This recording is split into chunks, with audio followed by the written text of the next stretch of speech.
જય શ્રી કૃષ્ણ, જય માતાજી. કેમ છો બધા? મજામાં જશો? તો મારા વ્લોગમાં તમારું સ્વાગત છે. બનાવવાનું છે સરસ મજાનું શાક, અને શાક બનાવવા માટે મૂકી દીધું છે 3 પાવડા તેલ, અને આ બાજુ કોથમરી ચૂંટા દીધી છે. અને આજે શાક બનાવવાનું છે મિક્સમાં. વાલોર છે, પાપડી છે, વટાણા છે, બટેટા છે. તો હવે આપણે શાક બનાવી લઈશું.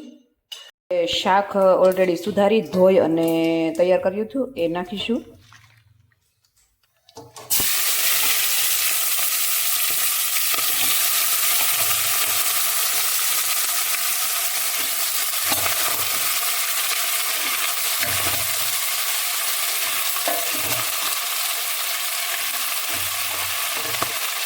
લસણ છે તે ઉમેરી દઈશું, અને થોડુંક ઉમેરી દઈશું સ્વાદ મુજબ મીઠું. બધું મિક્સ કરી લઈશું.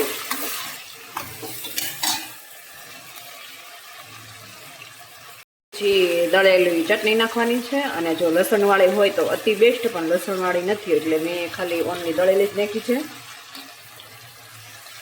દઈશું ગોળ, થોડોક ગોળ નાખી દઈશું, અને થોડી વાર તેલમાં બધું કકડવા દઈશું. બધું જ સડી ગયું છે, તો હવે એમાં નાખી દઈશું ખાંડેલી સિંગનો ભૂકો, જે સ્વાદમાં વધારો કરે છે.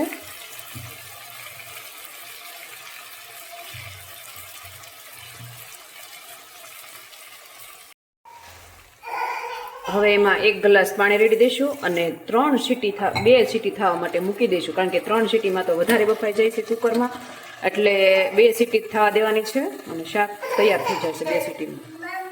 મજાનું શાક બનીને થઈ ગયું છે રેડી. અને એમાં થોડાક નાખી દઈશું લીલા ધાણા,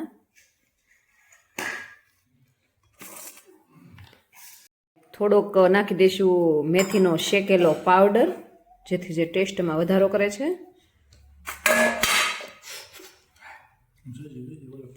તો શાક થઈ ગયું છે તૈયાર, ચટાકેદાર. હાલો જમવા માટે. ના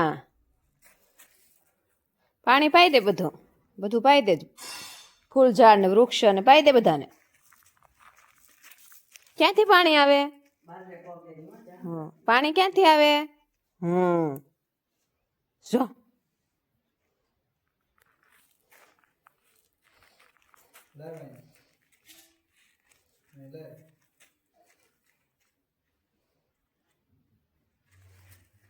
હા, લે ઢોળીને લઈ જાઓ.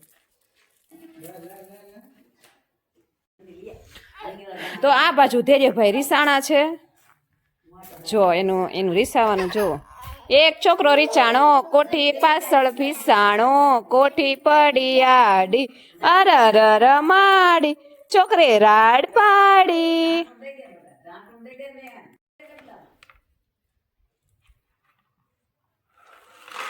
નંદનીબેન આપણને કઈ કેવા માંગે છે. શું સંભળાવો છો નંદનીબેન? તો એ ઓખો તો દુનિયાથી નોખો કહેવાય, એ ભજન સંભળાવે છે, તો શાંતિથી સાંભળજો. બોલ. ઓખો તો દુનિયાથી નોખો કહેવાય, દ્વારિકાના દેવની તો વાત જ ન થાય.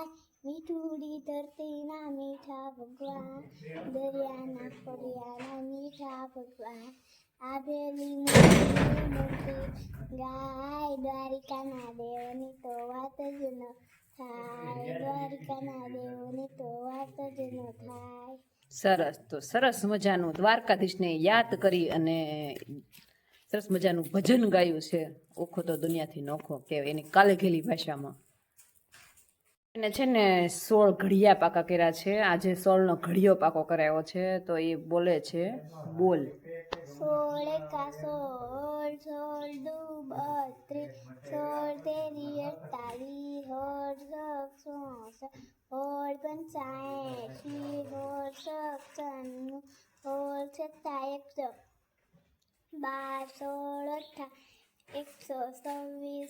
16 18 128, 16 128, 16 129, 144, 16 દાન 160.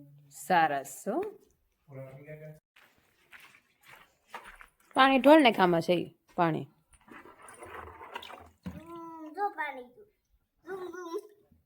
ઓલી વાસળી લઈ લે તો એ વાસળી પલ્લી જાય જો.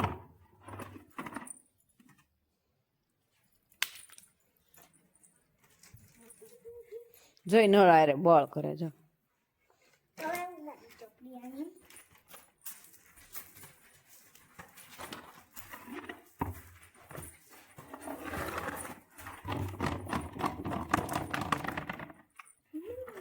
આવી ગયા છે અમારા ગાર્ડનમાં, નાના અમથા ગાર્ડનમાં. તો ત્યાં છે આ સીતાફળી કોળાવા મળી છે. અને આ બાજુ છે શું કહેવાય મૂળા છે. પણ મૂળા બહુ ઘાટા વાવ્યા છે એટલે એને મૂળા બહુ એટલા બધા નથી, પણ એને ભાજી ખાવામાં કામ લાગશે. અને આ છે પાત્રાના પાન, મોટા થશે પછી પાત્રા બનાવવાના છે. ને પાત્રા બહુ સારા હોય. કેવા હોય? સારા. તને ભાવે છે પાત્રા? હા. કેવા લાગે? સારા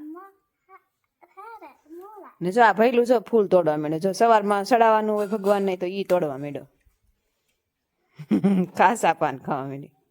કાચા નથી, કાચા કાચા તો કોઈને ન ભાવે. મને આ તો પાક જ છે.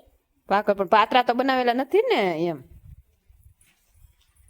પાત્રા બનાવેલા ન હોય ભલે મને ભાવે મોળા. હું તો ખાઈશ જ તે કા. અને આ બાજુ ધૈર્યભાઈ બૂટ પહેરે છે. બૂટ એની જેવડા જ છે જો.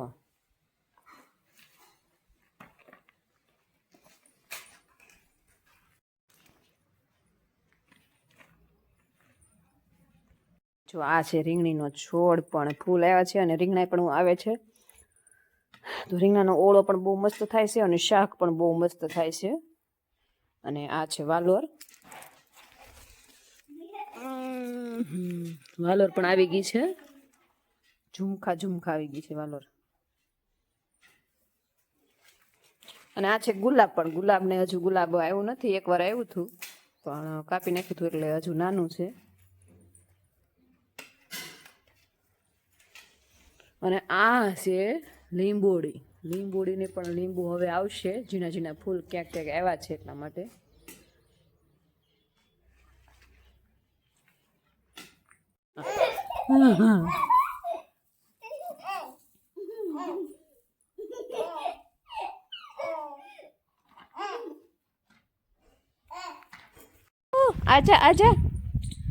આજા કુકુ આજા.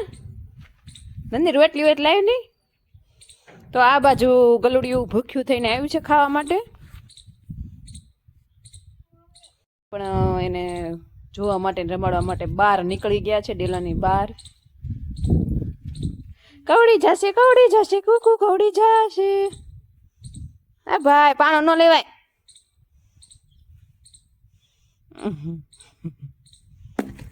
એમ ન કરે.